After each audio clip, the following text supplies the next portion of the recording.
Pay J.C. Whitney and he'd make him happy. Yeah, that's right. Or Wiskowski, whoever sold it. Yeah. Hey, everybody, welcome back to another episode of Ask Ed Smith. I'm Barry T on BarryTsGarage, and there's Ed. Hi, Ed. Good morning. Good morning. Yeah. It's a great day. Good morning today. Yeah, I feel good. It's fun. You know, we're going to make a little separate video. You said you had a few things to show me around the shop. You're working on a few projects. Yeah, we did that.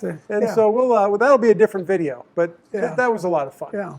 Okay, cool. Well, let's get to answering some more questions. We're going to try to catch up. There's a lot. We're behind. Let's see what we got this morning. Something interesting. Yeah, here we go. Your son diagnostic story. You said 27,000. Yeah, or 27, something like that. Yeah. Mr. Chevelle says that's a good bit of money even today's. I've only seen one of those Sun machines that was a slightly different model. I wanted to find a manual to see how it works. Do you have the manual? And if so, would you show us a video of the manual, how it works? If I probably had bought that machine, they would have given me the manual. I didn't buy the machine, and therefore they didn't give me the manual. No. It probably, if I did do that, the only thing I would have left over today that really worked would be the manual. Right? Yeah. Is it hard to keep those machines working at this point? Well, I don't know. There's this electronic stuff, and I think that big box was huge, with a little bit of electronic hidden in one corner somewhere. I see. Yeah. The screen. Yeah. Not much. Not much, yeah. Yeah, that's pretty good. No, I do not have a manual. Here's a good question from Daryl. And Daryl said, you guys have a lot of things to talk about. And one thing I would like to know, so let's say you have a small block Chevy, a 350, and it's worn out. How much trouble, how much does it cost to put sleeves in all 8 cylinders and get it back going? Why would it be? I wouldn't do that. It cost $100 to put a sleeve in it, at least that much. Yeah. Time-wise, that's $800 to refurnish a motor. And that's just a bare block. That's just a bare block, and that's just doing the cylinders. Yeah. And you just get another block. Okay. You can buy another block that you can buy a standard block someplace, I would think, for around $100, $150, a bare block. Okay. And just pay $150 to bore it out, 30 over, and you start all over. I would not sleeve one for no reason. What are the situations, maybe this is a different question, but it's kind of the same. What situations do you go to a sleeve? When do you need? If it's something broken, scratch the cylinder wall real bad. Okay. Where we couldn't bore it 60 over and clean it and remove that scratch. Okay. Then we put a sleeve in it. We sleeve a lot. Okay. And we sleeve a lot of motors because one of them screwed up. So yeah, 1 or 2 cylinders are messed up. Yes. You sleeve those. And we'll sleeve that, but we won't do it anymore. Okay. What about if it's a crazy, unusual engine that's impossible to get parts for, or another block? Just a 350 motor. Yeah. And I don't know of one that's anything rare. Maybe if it was for a 27 Packard. We would sleeve that. I sleeve some. Like that motor neck Camaro right behind you. Uh-huh. That's original motor neck, 69 Camaro. That pace car. Yep. And I would probably sleeve that because of matching numbers. That's another reason. Yeah, that's the only reason. Because that's the motor that came out of that car. That car has 107,000 miles on it, original. Yeah. Yeah. So yeah, there are times it's worth preserving the block you have. Original numbers. Then it'd be worth the $800 or $1,000 to put sleeves in. Change the motor, yeah. Yeah, okay. Yeah, okay, good. That's question. good. He says, Mickey Thompson offered headers with equal length tubes, but they were smoothly routed without all the twists and bends. The primaries were cut to the same length and then inserted into a long collector, which staggered the outlets inside the collector with respect to each other. Do you remember those? The pipes were different length in the collector? Yeah, so apparently he would make each pipe for each cylinder the same length, and they would end wherever they ended. Yeah. And then have a collector go over the whole bunch of them, like that. They made a weird collector. I don't remember. I didn't do much. It was a weird looking collector because it was like almost maybe this much of it, a foot of it, was swedged to 4 pipes. Then it went down to a 3-inch collector. So he had some kind of a tool to swedge that up over all the primary tubes. So they could easily split over all 4 tubes. And they probably make the headers, it was probably only a couple inches difference in the pipes. I see. It wasn't this long, one pipe this long and the short one, no. They were all fairly close, probably within a couple inches of one another. Okay. Because that's feasible doing that. Yeah. And you could just shove it over maybe about this far, maybe 4 inches of those 4 pipes and weld it there. I see. Yeah, you could do that. But they did have some headers that were really ugly looking. because they were swedged about this far, and then the collector. And it had quite a long collector on, as I remember, not a little short one. I see. Okay. So he knew what he was doing. Yeah. Yeah. If nothing else, I think that was more of a circle track racer or something that Mickey Thompson was doing other than drag racing. Yeah. He got into different things, didn't he? He got into lots of different things. Even his last thing was stadium racing and things like that. Yeah. Huh. I think off-road stuff, see, that would be a good off-road header. Good question. Yeah, that is a good question. So Highlander 66 Chevy says, I love your channel and interviews, and Mr. Smith, can you give me your opinion of the 55 Chevy 3-speed with the electric overdrive? Do you remember, was that an option? He said, my dad had a 55 Chevy and he pulled the 265 out, put a 327 solid lifter motor in, and he took the electric overdrive switch off the floorboard and put a switch on the dash. Well, they were electric. Some people used the dimmer switch. Ah. Yeah. So all you had to do is, when you hit that switch, is it moved the solenoid and shifted it into overdrive. Okay. Because other than that, it had a governor on the side. That governor had to spin certain RPMs to make it move out a little bit. And then it would shift. But you could make it electric. Okay. Yeah. How would you? And you still had the thing on the dash, the T-handle, you had to pull it out of overdrive so you could back up, or else you could go downhill. Other than that, it would freewheel. Oh, okay. Yeah. So the electric overdrive would freewheel, really? All of them freewheel. Okay. Because there's nothing, it was just over in clutch. Now, since I haven't seen one, is this attached to the tail shaft of the transmission, or is it over at the rear differential? Oh, it's in the transmission. Okay. Oh, yeah, it's the transmission. Yeah. Okay. Right behind the transmission. Pretty simple. And then it had this solenoid on the side. Okay. Looked like a starter solenoid. And it had to click that out. So sometimes if you're playing with it on the bench or something, you put 12 volts to it and you have to click in and click out. And so you know the overdrive works. Yeah, that's all good. Yeah. Huh. But sometimes the people use that dimmer switch. Yeah, I've seen that quite often, other than a dash on the switch on the dash. It's just 12 volt. Yeah. That's good. Okay, cool. Yeah, good question. Okay. This is about we did that little video on the oil eye. Okay. That was kind of a quirky thing. Yeah, that was a little. Well, our friend here, he said he looked it up on the internet. He had to know more about it. Oh, yeah, okay, sure. And why don't you tell people, do you remember what that was about, what that oil eye was? Do I remember? Yeah. Sure. Well, I have one. Yeah, I know. Okay, so just before we go over there and get it, just tell, what is it for? What does it do? To say how much oil you got in the oil pan. Without a dipstick. That's it, without a dipstick. Okay. So now he wants to know, he said he would love for someone to do a video hooking it up and getting it working. No. I'll say no, because it's brand new in the box. Right. It's just, and I'm sure it didn't work. Yeah, the whole point is you didn't think it ever worked. It never worked. I don't think it ever worked, yeah. Because, you know, he knows a little bit about it, because you took the dipstick out and put a metal tube in there, sucked the oil out of the oil pan, and it went up and filled. Somehow it didn't fill that oil eye all the way up. Yeah, that's the part I don't understand. I don't understand either. Something in that little thing, it's only about 2 inches by 2 inches, that hung underneath the dash or the screw, and your vacuum sucked oil out of that thing and filled that little glass eye halfway with oil. So I guess if you didn't suck any oil, no oil in it, you had to be a quart low, so you put a quart in the oil pan. Right. Or else you could push the stick down more until you had no oil at all in the engine. Right. Oh. Well, so I don't know what, that didn't show that in instructions. No, it didn't. But it did show you how to do it. Okay. Because I think even if you were regulating it with oil pressure, your oil pressure changes when you're driving. It's got nothing to do with oil pressure. Right. It had to do with the vacuum. Just the level. Sucking the oil out of the pan. Yeah. Somehow. Okay. I'm sure it didn't work at all. Right. Just pay J.C. Whitney and he'd make him happy. Yeah, that's or right. Wiskowski or whoever sold it. Yeah. I'm sure the guy that made that probably wasn't any kind of electronic engineer or anybody, or somebody that was making a skyrocket to go to the moon or anything.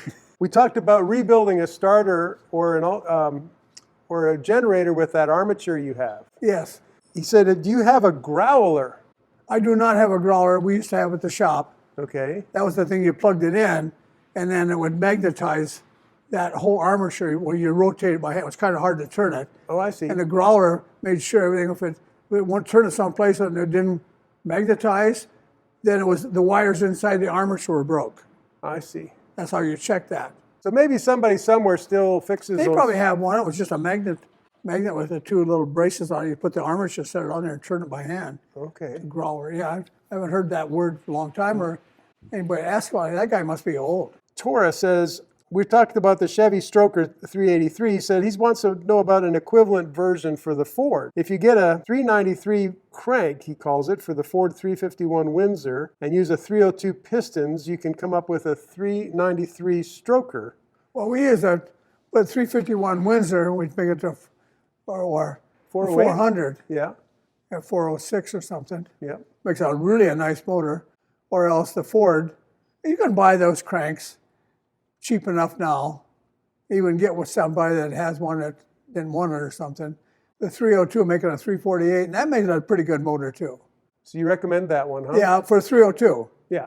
The 351, I would just recommend getting a crank and doing it right. Yeah. And balancing it all up and stuff with the counterweights and stuff in it, and make it run nice and smooth, but make it a 406, and or whatever it is. Whatever, it depends on what bore you make it, on what cubic inch you have. Right. Not necessarily all of them are 406s. Yeah, they're different. It's not that Depends on standard. the bore size. Yeah. The 351 Windsor is hard to find now. Oh, okay. Yeah, we don't get anybody that has one for a core for sale. Interesting. Okay. So I think the other day we bought 4 cores from out of state. Huh. Yeah, long blocks. Again, it'd be hard to find, huh? Shocked me that we can't find them here in town. Huh. They're probably here somebody's got some, but we don't know anything about them, and they don't know anything about us. So Yeah. we'll find them maybe. Huh. Okay. Yeah. So if someone had a 302 Mustang or something, would you recommend the 343? Just making it that way? Yes, absolutely. Sure. They're good running, good running, reliable. Yeah, reliable. Yeah. Okay. Nice job. Okay. That's good. Sure. Yeah. Next one's from John. John is saying, what's the RPM and medium to high torque in a small block? Everybody has these questions about these modified engine combinations. And you always say it depends on the application. It does. We might have to make a T-shirt that says that. Transmission, gear ratios, and tire size, and all kinds of those things. Right. But mainly, is he talking about 377? That's the one number he calls out. Yeah. Well, that engine there will run really good. Pull up to 7,000 easily. But between 6 and 7 would be a nice torque range. Okay. And still pull in a car, a 4-speed or 5-speed car. I see. Yeah, I wouldn't go 7,500. I would not do that. But between 6 and 7, that motor's got a lot of horsepower. Okay, so it's got a lot of power, Yeah. and it can stay in that range? Yes. Okay. Yeah. Okay. Stay in that range and run for a long time. The next one's from 85G Body, who says, I'm still a firm believer in today's technology. The 400 will always be the best motor to build no matter what you're doing with it. The heads in the cam will completely decide the mannerisms of the engine, and it'll make all the low-end torque you want. And if you want to turn high RPM, you can do that. It'll just cost you a little bit more. That's right. You agree with him? Sure. Okay. Sure. All right. It can also be built for the same price as a 383 and have a larger bore, and you can have larger valves without shrouding them. That's right. Okay. So yeah, all correct. And we built some 400, of course. Okay. You know, we can't say we don't like them, and we never build. Of course, there's a certain Now, just place for them. Just to be clear, we're talking about the 400 small block, Yes. not the big block. No, for small block. Okay. You get a 4-bolt main. Yeah, you seem to pick up with attitude on that one. Yeah, well, yeah, we don't talk about that much. No, we don't. But that's Everybody wants to, but the 400s, yeah, excellent motor. Is it hard to get cores for that one? No, Okay. no, it's easy to get a 400 core. Rusty Dog says, Ed, I need a 409 block. Do you have one? No. I have a 348 block, but it's been a long time since I know where it's at or anything, yeah. Okay. They're kind of hard to find, yeah. I haven't seen one of those for a long time. The other day, one of our customers was in, and I think that friend had a 409, and he took the intake off and both heads and give them to my friend. Okay. and bought aluminum heads for it and aluminum intake. Oh. Yeah, so this friend of mine, who's just in here today, has the cylinder heads and the intake, Now he needs a block. but he needs a block. Yeah. So he's stuck again. He's still stuck. Yeah. And he was asking me about the block. I do not have one. Yeah. I don't know if anybody Okay, so has you one. looked recently, so you know you don't have one. I know I don't have one yet. Yeah. I have 348, 458 heads and tri-power matching, sitting right over there. Okay. But that's 348 too. Okay, so now Brett's asking, he said, I've watched a lot of your videos, and it's funny that you happen to be there right now because I always see this old Hemi in the background. There you are sitting right This next one? to it, yeah. That's mine, That's your friend. my friend. He wants to know what would it take to get you to turn loose of that? I want it for my tea bucket, he says. That would be a lot of engine for a tea bucket, wouldn't it? Be a lot of engine for a T-bucket. Yeah, that'd be kind of crazy. It'd be a lot of engines. It runs good. It actually runs pretty slow and it's pretty smooth. Yeah, But if you just move the throttle a little bit, it goes crazy. yeah. And we can run it here. Yeah, we've run it. We've ran it before. We got some videos up, and Yeah. and you rev it up just a little bit, maybe even just a little bit. It shakes this whole building Yeah, with these headers and stuff on it. But yeah. it is for sale. Oh, you will sell it? Yeah, I would sell it. Yeah. Okay. I think about it every day, because I like the gassers, the other ones. It's like right behind you on the shelf. There's an Anglia sitting up on the shelf. Yep, yeah. It's an all metal body and stuff on it, and it's just wanting to come down off there. You want to make a gasser out of it? So, well, this motor would go in there and be good. Then I have a 48 Austin 4-door, or Austin body, metal, all metal with the frame, sitting over here on top of a container, and this would go in that pretty good too. Yeah, huh. So I have a couple choices, and Well, you say it's for sale, but then you have these two cars that could go. yeah, but I'm getting a little tired. Okay. Yeah, it's one of those things that everybody needs one of these Yeah. in the living room. And just start up and run it once in a while, just whatever else. Just enjoy it. Enjoy it, yeah. Yeah. I enjoy it, and that's why it's here. So if Brett, if you or somebody's interested, send an email to me at BarryTsGarage. Yeah. And we'll send you to Ed. Yeah. We'll But hook it it is for sale. I would sell, if it's interested in something like this, there's probably a lot of people watching. Yeah. But I would sell them. If I sold it, I would want to sell the engine stand and everything. Okay. Yeah. Transmission, the complete 727. set. Yeah. Rebuilt transmission, and it starts and runs, and Yeah. I would sell the whole thing. Yeah. One big piece. One piece, yeah. I don't want to tear it apart. Okay, next question from James. We're back to the 400. Why don't people just leave the long stroke crank in the 400 that it came with and just build that engine? What's wrong with that? What's the pros and It cons? probably run okay. Okay. It run okay. They ran good. Yeah.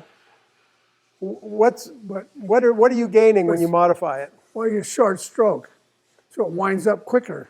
Just snappy response. Snapper response, yeah. Okay. Yeah. So if you wanted a cruiser on a big car, leave it alone? Leave it alone, yeah. Okay. That's what it was for. Yeah. Bread truck, A bread truck or a big Chevy UPS Caprice. truck, things like this. Okay. I got you. Yeah. That's good. But do your homework. Do your That's homework. one of our things. Okay, MJW says, my question is for Ed about my 72 Chevy K20. That's a 3/4 ton Three-quarter four-wheel ton. drive. Okay. Yeah. He says it has a 5-inch lift and a small vibration in the steering at 40 miles an hour. The steering, Steering vibration. I think it's something to do with the wheel alignment, but how much can you really adjust on that? It doesn't have a big solid axle in the front. yeah, it does. So what do you do with that? The first thing, I don't know. Sometimes I think sway bars and shocks. I don't know what the vibration is. I just can't imagine. There's nothing in steering that vibrates. There's nothing going around except the tires. Yeah. Tires, wheels, and brake drums are all going around. I have no idea what size tires he has on it. And whether I used to have one of the 4-wheel drive guys that was picky, and he took his tires out and had them trimmed. Okay. Yeah, trimmed all the high spots off the tires. Huh. Now that's not balancing them. You can balance a tire, but he had them all trimmed on a machine that ground all the little high spots off. And that truck, he had a 4x4 Chevy truck. And Interesting. we used to drive it quite often. It was a crew cab all. And it drove like a Cadillac down the road. It was so smooth. Wow. Do you know, I've seen that happen. I've actually seen that myself having a machine trimming the tires. Trimming the tires, the high spots off. Yeah. Maybe take a little 1/4 inch off of this side of the tire. You know, Maybe that's take a really 1/4 inch off the other side over here if he's got a wire. And That's maybe a little bit down here. That wasn't balancing. And you balance them when you get all done. right, because yeah, you're right. You could balance and still have high spots in the High spots that still go plump, plump, plump, slide right down the road. Right. People don't know about that when I hope we teach somebody. And a lot of people know that that's available. That's a great idea. Yeah, they trim it like a sprint car tires. Yeah. Rear tires on a sprint car, we do that all the time. Take all the high spots off, you want it to run smooth. Other than that, it's going to hop, hop, hop down the road. And it ain't going to go around the corner very good, hopping, hopping, hopping. No, it's not. Right. You want to stay on the If road. you want to stay up front, you better have them trimmed Yeah. more than once. You have to find somebody that would do it. A higher end tire shop would do it Yeah. if they had that machine. Yeah. But anyway, I don't know what it costs either. Yeah. But it's Okay. a good, yeah, that's one of the things. And people overlook that because they don't know it's available. So I Right. hope everybody learns. So I'm glad you mentioned that. That's Yeah, really good. Good question. Okay, so here's another one of Ed's opinion, okay? Because I know Yeah. it's going to be, this is an opinion thing. But what is the absolute maximum displacement possible? And I'm going to say 2 versions. The standard small block Chevy versus an aftermarket, like a Dart block, okay? Do you know what that is or what you would do? Well, the Chevy, you end up with 406. That's the 400 again. It's about what you can end up there with. In the Dart block, we built several 434s. And that was an awesome motor. There was actually for what we did with our motor. The Henry J had a 434 in it. Right. That's Yeah. the missing link. Missing link, yeah. If you want to look that up, the missing link was a little orange Henry J. Had a single 4-barrel on it. And I think it had a 350 transmission in it, maybe a power glide for a little while. And but that was 434, and that would keep up with the 454 Chevys in another gasser class. Yeah. Yeah. So, but for a standard Chevy block, 400 or a 410, 406. That's about it because it's going to get too thin. yeah. Okay. It's just tinkeritis to put some kind of stroker in there or try to do anything else with it. Wasn't worth it. You know, you're spending money on not wasting your time. Yeah. Yeah. Okay, here's a good question from Toby. I'm kind of curious about this myself. It's a little bit technical. If you use straight cut gears for the driving the cam, yeah. Okay. If you use straight cut gears, would that be hard on the valve springs? I don't think so. Okay. But anything to do with the valve springs. Straight cut gears are just straight cut gears. They're noisier. They're noisier, a lot noisier. Of course they are anytime you, straight cut gears and over angle, yeah. So I don't think it has any effect on valve springs. Okay. It isn't going to make them higher. Straight cut gears or anything else, it's not going to make them lift more Right. or do anything else. It's got no effect at all on the valve springs, I wouldn't think. That's in my opinion. But don't straight cut gears. I'm just trying to think why he would do it. They use a Maybe, little less. he's thinking maybe direct lift or something. Aren't they a little more efficient? I'm trying to think if the angle cut gears, they slide back and forth. Yeah. I mean, the cam rotates and this angle cuts kind of, whatever the angle is, it's going to push the camshaft backwards or forwards. Yeah. But once it pushes it back against the thrust plate, it ain't going anywhere. Right. It's got to go back and forth all the time. I thought I heard somewhere that the angle gears use up a little more power. They probably would, yeah. Absolutely they do. Yeah. So They maybe do that's because the you got advantage. thrust. Yeah, you're pushing. Yeah, you're pushing against the thrust washer of some kind. Yeah. Even though we got bearings that go behind that roller bearing. I mean, pinion bearings that we put a bearing behind that thrust plate. Yeah, so not much maybe. But not much, just a rare. But the bearing behind the cam, we're talking a Chevrolet, I guess. Yeah. Thrust, put a bearing behind the cam gear. But I don't know if we can even buy a straight cut gear. Yeah. Or there's no reason to have one. Yeah, that's my opinion. Yeah. Brian is asking, could you review some of the things to look for if you're looking for a good block for building? It's been a while since we've talked about that. Chevy? Well, let's say Chevy. Well, thrust plate. The thrust casting in the bearing, in the motor. It's the cam. The casting around the cam bearing. Yeah. You don't want it to be narrow on one side and thick on the other side. You mean the whole casting's off. Right. But we'd want it around the same thing, all the way around that flat spot on the cam. That'd be one thing. Yeah, because that's representative of core shift. Core shift, that's right. Okay. So that's another way of saying that And is... you'd be surprised how often they're off-center. Now, is that true of almost any brand? I don't know, it's just Chevrolet, but Ford's probably the same thing. Okay. You've just been noticing that. 302 Fords would be the same thing. Or any motor. Yeah. I think that's a good indication. But it's real aggressive with the small block Chevy. It's something you just look at without sonic testing them and all kinds of testing. The cylinder walls on both sides and both sides of the cylinder wall and the front and the back of the cylinder wall. You could test the thing forever. Yeah.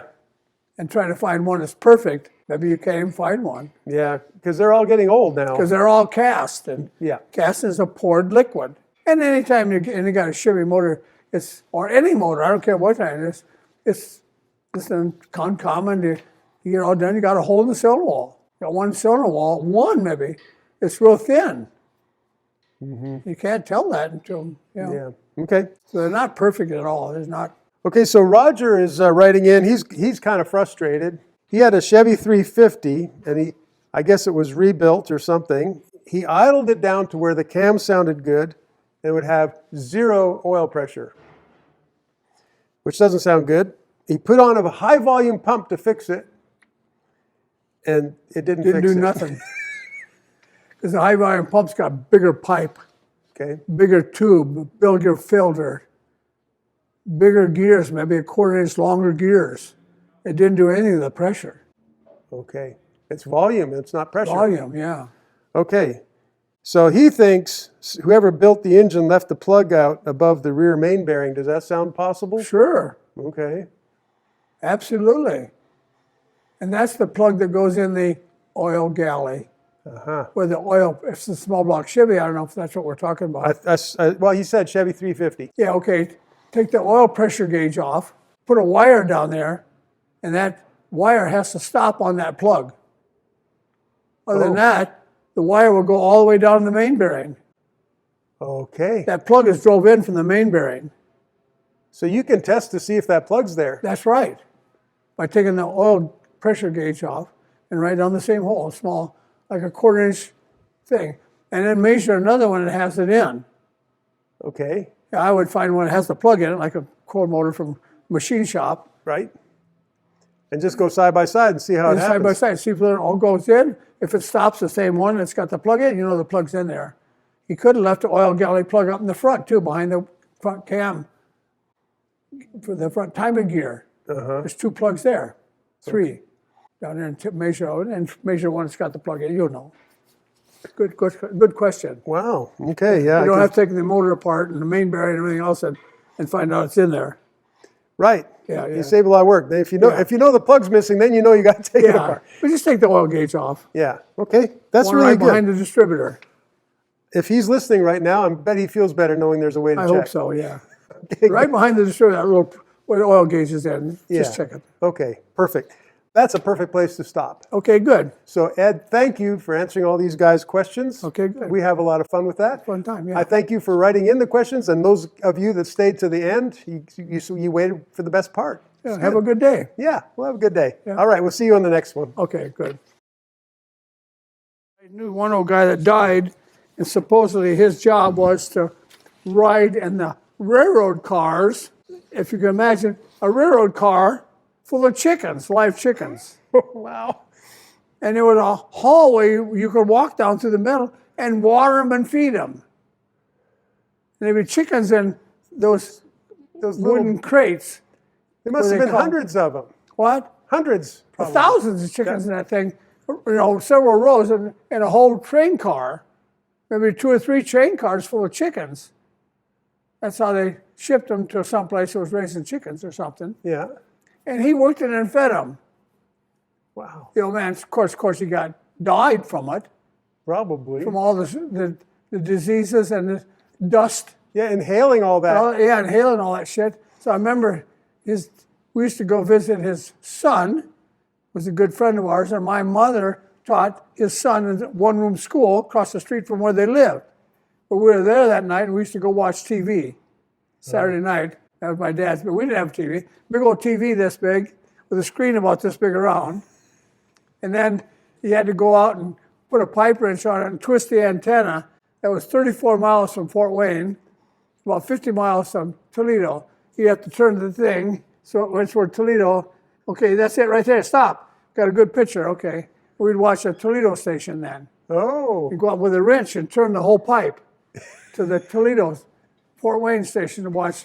But we went there and we were there, and the old man was in the bed. You know, I never seen him. I think maybe later. Oh, look at the old man. He would go, Oh, man. And one day he died. While you were there? Yeah. So I had to call town and call somebody. You know, funeral home came out and hauled him away, and I was there the night they hauled him out and stretched him and put him away, and off he went with him. Were you a teenager, I guess?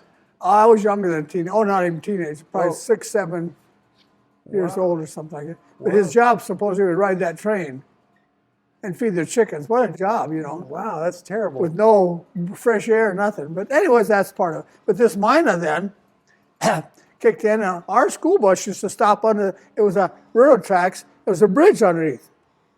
Yep. Out in the country. Yep. And we'd stop there and pick up some kids that lived there. Our school bus went on. There was a restaurant there, so you could drive there and park and walk up the hill to the restaurant. And the railroad people ate there. Oh, really? The engineer and the train people. They just stopped the train and have lunch. Well, they're filling it with coal. Oh, and wow. gas. Okay, doing the fill, yeah. Yeah, doing the fill. They got lunch. Of course. And one of the people was calling, my uncle lived in Melbourne, that's where I lived. He says he used to take a little thing on the railroad track and went up there 2 miles rode up that rails every 2 miles to work every day instead of driving his car around the road. So that was the comments of my thing this morning. No kidding. It's Jim Free. I used to have a 36 Ford, I think somewhere, and the one I tore apart and made a Doodlebug. Okay. I think I sold him the body, and he made a dirt track car out of it. I kind of remember him a little bit, and I know he had a sister, K Free. She was cute. I don't remember him. He's a skinny guy, but he said that, Ed, you sold me that car, and I made a dirt track car out of it. Okay. When I was sold him that car when I was probably 14 or 15. Wow. And he still lives there somewhere, because he pipes up. Yeah. Every once He in a while. said him and his buddy used to go up there and ram around those old buildings after they was closed. I said, our school bus stopped and picked up kids there. Yeah. That's what I wrote in. Okay. Cool.